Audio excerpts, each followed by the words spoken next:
রহমান রহমান তারেক তারেক রহমান বীরের পেশে আসছে ফিরে বাংলাদেশে তারেক রহমান বীরের পেশে আসছে ফিরে বাংলাদেশে 17 বছর পরে আমাদের বাংলাদেশের প্রাণ দেশনায়ক জনাব তারেক রহমান দেশের প্রত্যাবর্তন উপলক্ষে আমরা গত 3 দিন মাঠে আছি এবং আমরা প্রচুর উচ্ছ্বাসিত।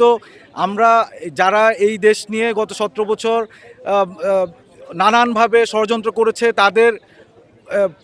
তাদের যেই ইয়া ছিল যে এই দেশে তারেক রহমান ফিরতে পারবে না, ভোটার হতে পারবে না, তারেক রহমান এই দেশের যে প্রাণ সেটা প্রমাণিত হয়েছে গত 3 দিনে।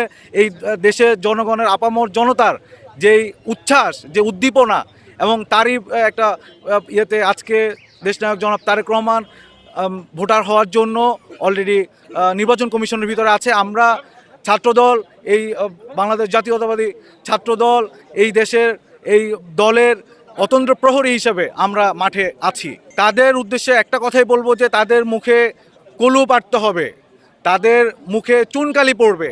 এই সবার সম্মুখে জনগণের এই 18 কোটি মানুষের সম্মুখে দেশনায়ক জনাব তারেক রহমান অলরেডি নির্বাচন কমিশনের ভিতরে ঢুকেছেন।